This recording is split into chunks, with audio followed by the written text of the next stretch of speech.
Hello everyone, in this video I will be addressing some of the queries regarding PhD. तो जब भी हम PhD के बारे में करने का सोचते हैं तो there are various queries, various doubts जिनका रेजोल्यूशन होना ज़रूरी है ताकि हम आगे प्रोसीड कर सकें, related to admission, related to course work, related to fees structure, related to fellowship etcetera. ठीक है, तो कुछ इस तरीके के क्वेश्चंस का answer I will be addressing in this video.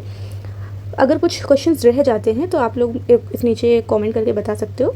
I will be making a second video part 2 जिसमें मैं उन सारे क्वेश्चंस को आंसर कर दूंगी। ओके, तो अभी मैं अपने आप से जितने क्वेरीज सोच पाई हूँ, जितने क्वेश्चंस अपने आप से फ्रेम कर पाई हूँ, that I have addressed in this video.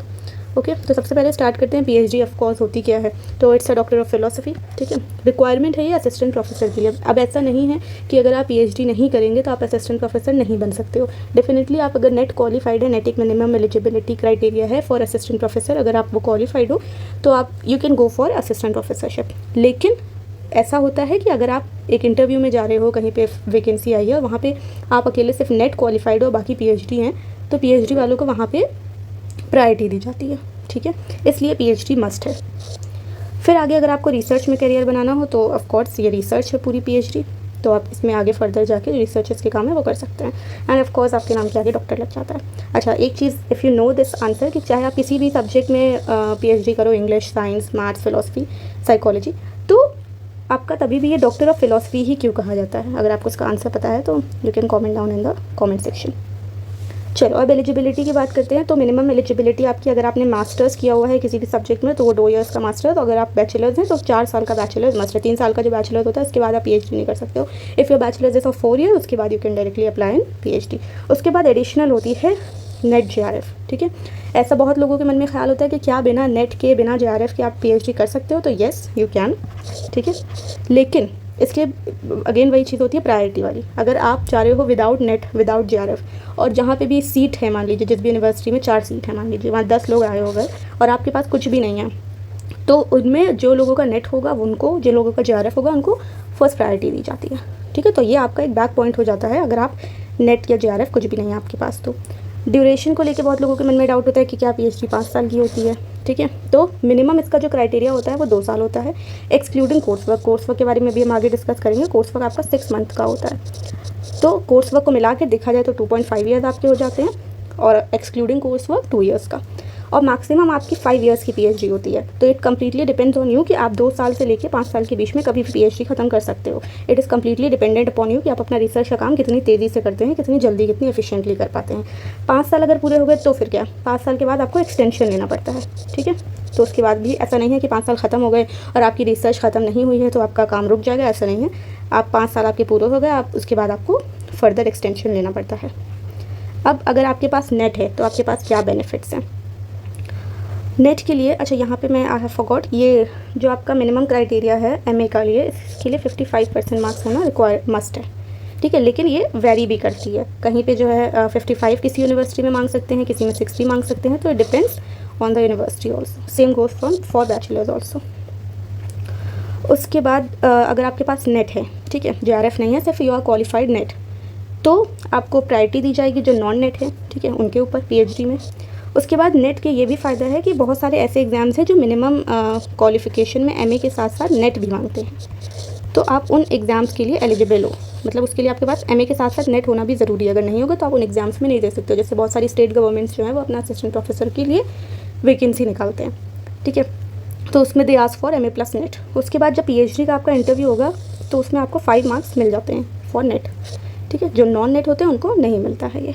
उसके बाद जेआरएफ अगर आपके पास है तो उसका क्या बेनिफिट होता है आपके पास, यूनिवर्सिटी टू यूनिवर्सिटी डिफ़र करता है ये। कहीं कहीं पे जो है आपको एग्जाम्शन मिल जाएगा एंट्रेंस एग्ज़ाम से, कहीं कहीं पे आपको नहीं भी मिलेगा। मतलब अगर आपका जेआरएफ क्वालिफाइड है, still you have to give entrance exam of university. कुछ जो होते हैं वो नहीं है, कुछ यूनिवर्सिटीज़ जो हैं वो डायरेक्ट जेआरएफ अगर आपका है तो वो डायरेक्ट आपको इंटरव्यू में कॉल कर लेंगे, आपको एंट्रेंस टेस्ट से एग्जाम्शन मिल जाएगी वहाँ पे। दूसरा बेनिफिट ये है कि फर्स्ट प्रायोरिटी मिलती है वहाँ पे। अगर आपका जेआरएफ है और आप पीएचडी करने किसी में जा रहे हो तो पूरी उम्मीद है कि आपका सिलेक्शन वहाँ पे हो ही जाना है। उसके बाद ऑफ कोर्स जेआरएफ है तो आपको फेलोशिप मिलती है और इंटरव्यू में आपको 10 मार्क्स मिलते हैं। ओके, एक चीज़ और है कि जेआरएफ जो है वो आपका, जैसे आपने क्वालिफाई किया जिस भी ईयर में, उसके 3 ईयर्स तक ही वैलिड होता है, यानी विद इन 3 ईयर्स आपको पीएचडी में एंट्रेंस ले लेना है। अगर आप नहीं 3 साल के बाद लेते हो तो तब आपका JRF जो आपका है वो वैलिड नहीं होगा, आपको दोबारा से एग्ज़ाम देके दोबारा क्लियर करना पड़ेगा। इसलिए 3 साल के अंदर ही अंदर आपको PhD में एडमिशन ले लेना होता है। उसके बाद थोड़ा सा यहीं पे मैं फेलोशिप की बात कर लेती हूँ अगर कि, तो फेलोशिप कितनी मिलती है, 31,000 पर मंथ है, HRA 4,960 है, प्लस आपको कॉन्टिजेंसी भी लगती है आपकी, उससे भी आपको कुछ मिल सकता है। जैसे कि आपके पास जो भी बिल्स हैं, ठीक है, बिल्स का मतलब आप कोई भी स्टेशनरी का सामान खरीदते हैं, कोई बुक्स खरीदते हैं, तो आप वहाँ से बिल्स लेके वो आप कंटिजेंसी में लगा सकते हो, उसी को कहते हैं कंटिजेंसी बिल। ओके, इसके अलावा JRF फेलोशिप के अलावा और भी फेलोशिप्स होती हैं जिससे आपको मॉनेटरी बेनिफिट्स हो सकता है while doing your PhD। Okay, JRF और SRF में क्या डिफरेंस होता है?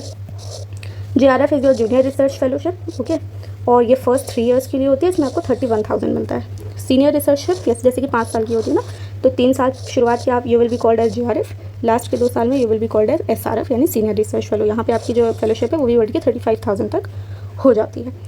और एक चीज़ और है कि जैसे JRF में ये भी है कि कुछ चीज़ें हैं, जैसे कि आपका अटेंडेंस है, तो आपको अगर if you are a JRF तो आपके लिए कंपलसरी अटेंडेंस होगी, डेली आपको जाना पड़ेगा, डेली आपको वहाँ पे आपका रजिस्टर मेंटेन होगा, साइन करनी होगी, जिस भी फॉर्म में आपकी अटेंडेंस लगती है वो होगा, ठीक है। इसके अलावा आपको कुछ एक्स्ट्रा वर्क भी करना पड़ सकता है, जैसे कि क्लासेस लेना पड़ सकता है, ठीक है, और भी जो भी आपके यूनिवर्सिटी के डिपार्टमेंट के आपके काम हो वो डिपेंड करता है कि आपकी वहाँ पे डिपार्टमेंट कैसा है। तो ये सब मतलब JRF का आपका अटेंडेंस का डेली है, डेली जाना पड़ेगा और कुछ एक्स्ट्रा वर्क भी करना पड़ेगा। तो ये इसका आप जो भी समझो डिसएडवांटेज या जो भी है, ठीक है। उसके बाद एक होता है फुल टाइम PhD, एक होता है part time PhD। Full time PhD और पार्ट टाइम PhD में कुछ खास फ़र्क नहीं है, सिर्फ इतना फ़र्क है टाइम का कि आप रेगुलर हो, ठीक है, तो आपको वही 5 ईयर्स मिलेंगे, इतने में ही आपको उसको कंप्लीट करना है। पार्ट टाइम वालों को थोड़ा ज़्यादा मिल जाता है कि आप मतलब 6-7 साल ले सकते हो, उसके बाद आपका एक्सटेंशन होगा या जो भी है, ठीक है।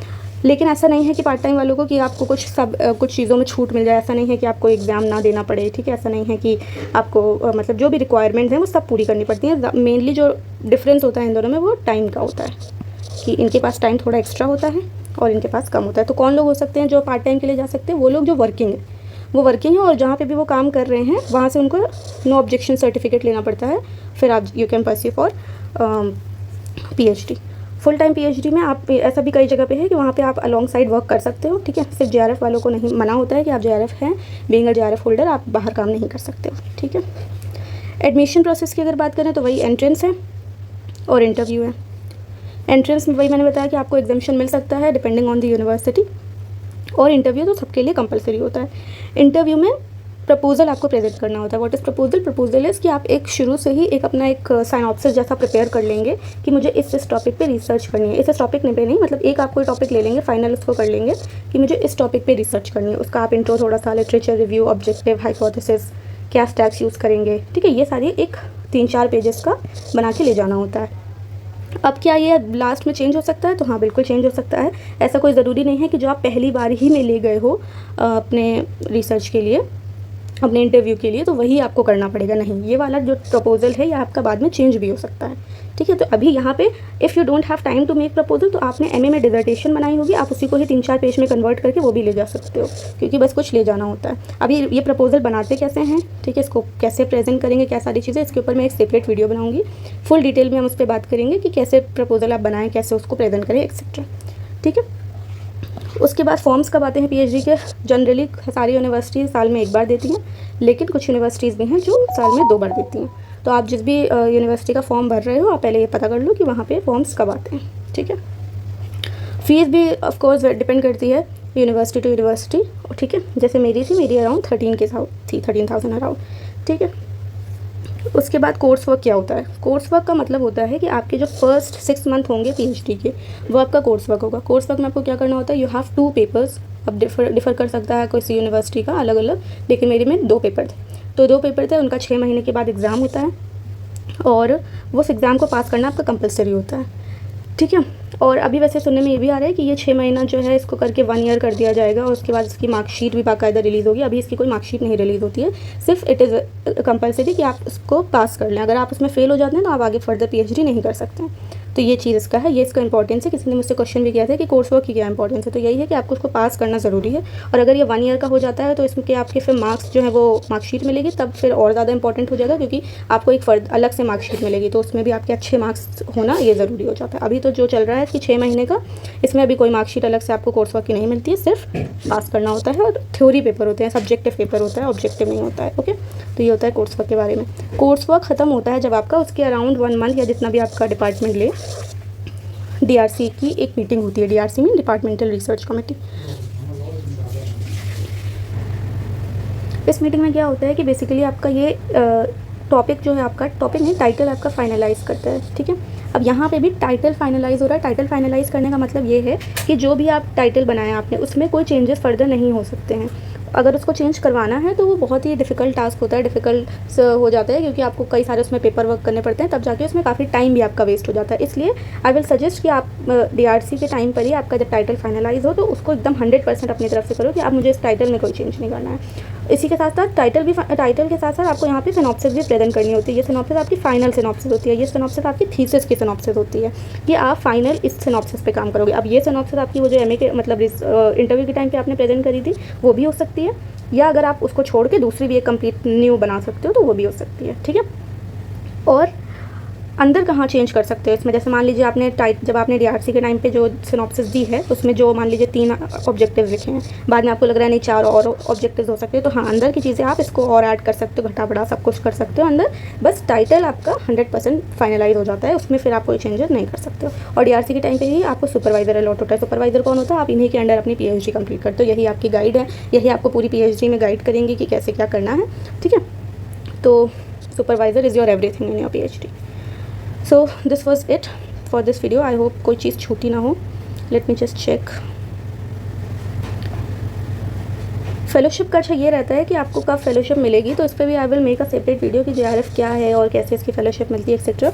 लेकिन जैसे मान लीजिए अगर आपने जिस भी डेट में एडमिशन लिया है और जिस भी डेट में आपने फ़ीस सबमिट करी है, ठीक है, उस डेट से आपकी फेलोशिप आना स्टार्ट हो जाती है। ठीक है, तो मान लीजिए आपने जून वाले बैच में आपने JRF क्लियर किया, अब आपने नवंबर वाले बैच में नवंबर में किसी यूनिवर्सिटी में एडमिशन ले लिया और आपने 1 नवंबर को फ़ीस जमा करी है, तो आपकी जो फेलोशिप आना शुरू होगी वो 1 नवंबर से आना शुरू होगी। और ऐसा भी होता है कि जैसे कुछ लोग कर रहे हों PhD और PhD करने के दौरान ही जैसे उनका JRF अटेम्प्ट अगर वो दे रहे हैं, उनका JRF PhD के दौरान ही क्लियर हो जाता है, तो जिस दिन रिज़ल्ट डिक्लेयर होता है उस डेट से आना आपकी फेलोशिप स्टार्ट हो जाती है। ओके, और तो कुछ नहीं है इसमें, बस ये है कि इनमें बहुत सारी वेरिएशंस हैं। आपको एक बार जिस भी यूनिवर्सिटी में आप देने जा रहे हो एडमिशन, तो वहाँ का एक बार आप सारी चीज़ें खुद से गूगल कर लो, उनकी वेबसाइट पे जाके देख लीजिए कि क्या क्या चीज़ें हैं, क्योंकि बहुत सारे वेरिएशंस होते हैं। कोई भी फिक्स्ड चीज़ नहीं है कि एडमिशन ये फ़ीस है, ये स्ट्रक्चर है। Okay, so I hope all things are clear. If you have any doubt आप कमेंट सेक्शन में लिख सकते हो, I will make a separate video और उसमें कुछ चीज़ें और एड्रेस कर देंगे। Thank you so much.